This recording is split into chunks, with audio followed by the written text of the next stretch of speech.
Alright everyone, welcome back to another video. Last time, we left off with the third book of the pictorial history of the Second World War. We are now on to the fourth book. And at the start of every book, and even sometimes in the middle of the book, we have these big forwards, so it tells us a little bit. Now, I'll just run through the highlights of it, but I'll try to keep it on screen. And we're also trying a new camera setup, so hopefully it's a little bit better. I know I tend to shake a little bit, and I know this isn't perfect, but I hope you guys like it. So now we'll get into it. So it's about from September to February. The Battle of France had become a rout in September, with the Allied armies chasing the Nazis towards their homeland, or leaving them in rear pockets to be mopped up later. The British took Ghent, and United States First Army won Sedan on September 7th, while American forces in southern France were rapidly pushing up the Rhone Valley, capturing Lyon on September 5th and establishing contact with the American Third Army on September 11th. The next day, German soil was entered for the first time north of Trier by the United States First Army. So then it's talking about the bid for the Siegfried Line. The Siegfried Line was a big defensive line that Germany made. So we know of the Maginot Line. Well, the Germans had something very similar. It was the Siegfried Line. And the Americans specifically, we made a super heavy tank, but it didn't come out till this was over. But the super heavy tank was supposed to stop this line, because we were thinking we're not going to be able to get it. There were these big dragon teeth, which are concrete pyramids, kind of. They're kind of small. They're meant to stop armored. But the U.S. First Army blasts through it and creates a line. They, would dig or bury the dragon teeth and things like that to create paths. It's just going through all that. And now we're going to go talk a little bit about the Russian front.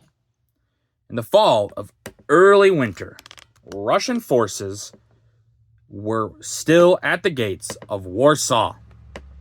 And Stalin set himself to the task of liquidating the Nazi satellites in the Balkans and along the Baltic Sea.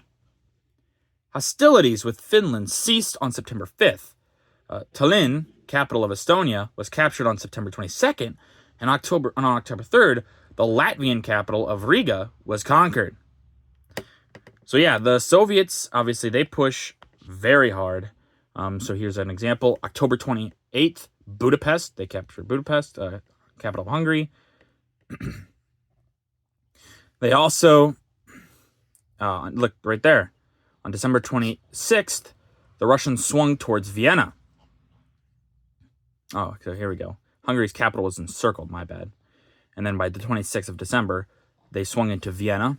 Hungary's final capitulation came on January 21st. So there's when Hungary fell. And yeah, the Soviets are the really fast push. So the Americans and the Brits are trying to also move really fast because they don't want the Soviets to capture Germany. And everyone kind of knows it's going to happen if the Americans and the British don't move very quickly. But, yeah. Now on to this, the stalemate in Italy. The British 8th and American 5th Army began an assault in September on the Gothic Line in Italy, about 100 miles north of Rome. The 8th Army succeeded in taking Rimini, eastern anchor of the Gothic Line, on September 21st. And the 5th Army broke the stubborn defense of Fuda Pass on September 23rd. The Gothic Line was thereby penetrated, but the Germans stiffened their resistance, and progress of the Allies became slow and costly. So yeah, defending in Italy, the Germans actually do a very good job of defense in Italy. They are able to slow up the Allies, and it becomes a real bog. And it has been since they invaded. The Allies don't really appreciate trying to go through Italy as much. it's just not really worth it, I think, in a lot of cases.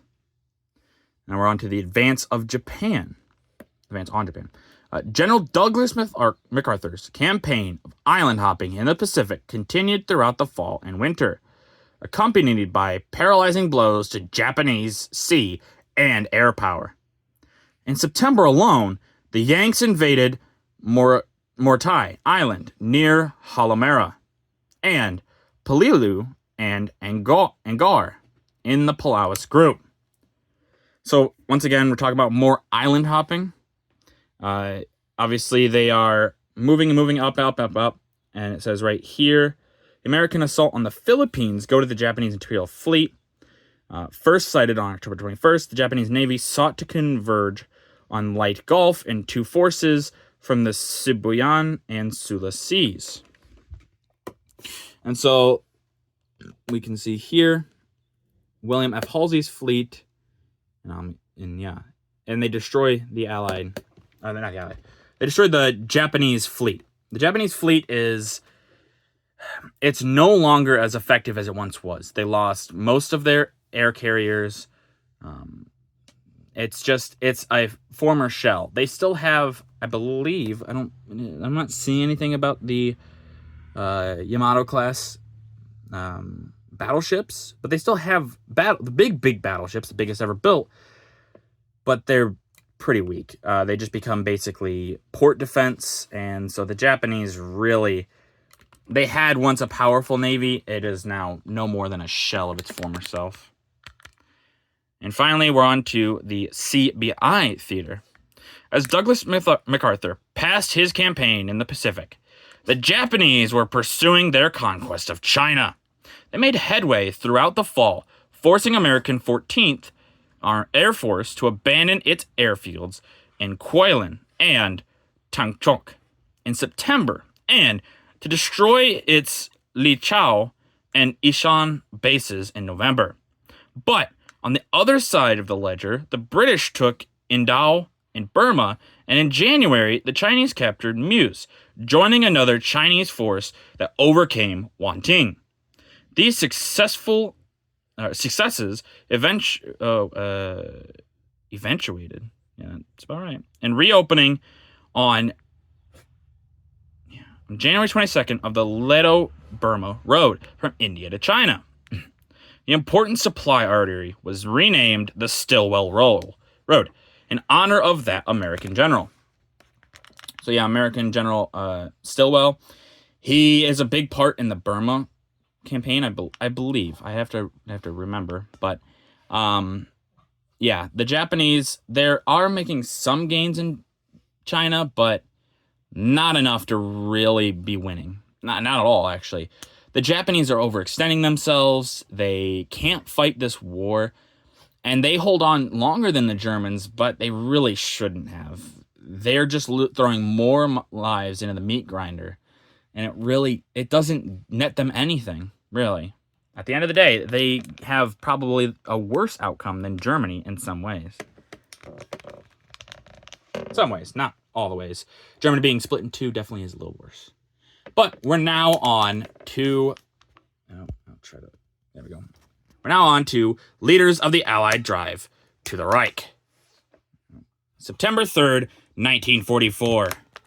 Their forces rout Nazis from France.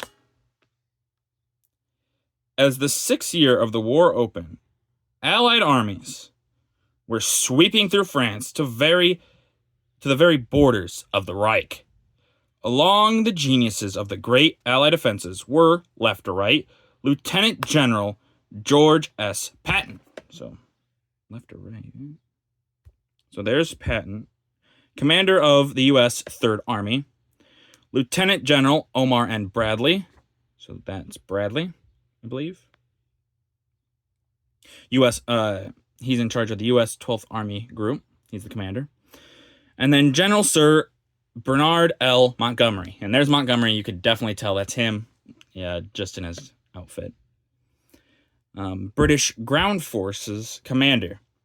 Their Allied forces sliced through northern France. Yeah, they are the main pushers of that drive. Patton gets really popular here. He was popular in the African theater, but he got himself in a little bit of trouble. So that's why Bradley is actually higher up than he is in the command, because Patton has a little bit of a temper. He's a little old-fashioned, and so it got him into quite a bit of trouble. Deservedly so, but he is still a great general, and so he does good work here, commander. And him and these three together worked very hard to, like they say, liberate northern France. And it's kind of great. There was a little bit of a rivalry between Bradley and Montgomery, but they definitely respected each other. We know we have writings from each of them that said that they greatly respected one another, which makes sense. These two, they can maybe have a little bit of a friendly rivalry, and people might have thought, oh, well, they hated each other. But, you know, if you're competing to see who's best, even with a friend, it might seem like you hate each other, but not really. But that's going to do it for this video. If you guys liked the video, leave a like. If you didn't, leave a comment. Tell me what I could improve on. I always appreciate your feedback. And as always, subscribe. It really does help out the channel. Thank you.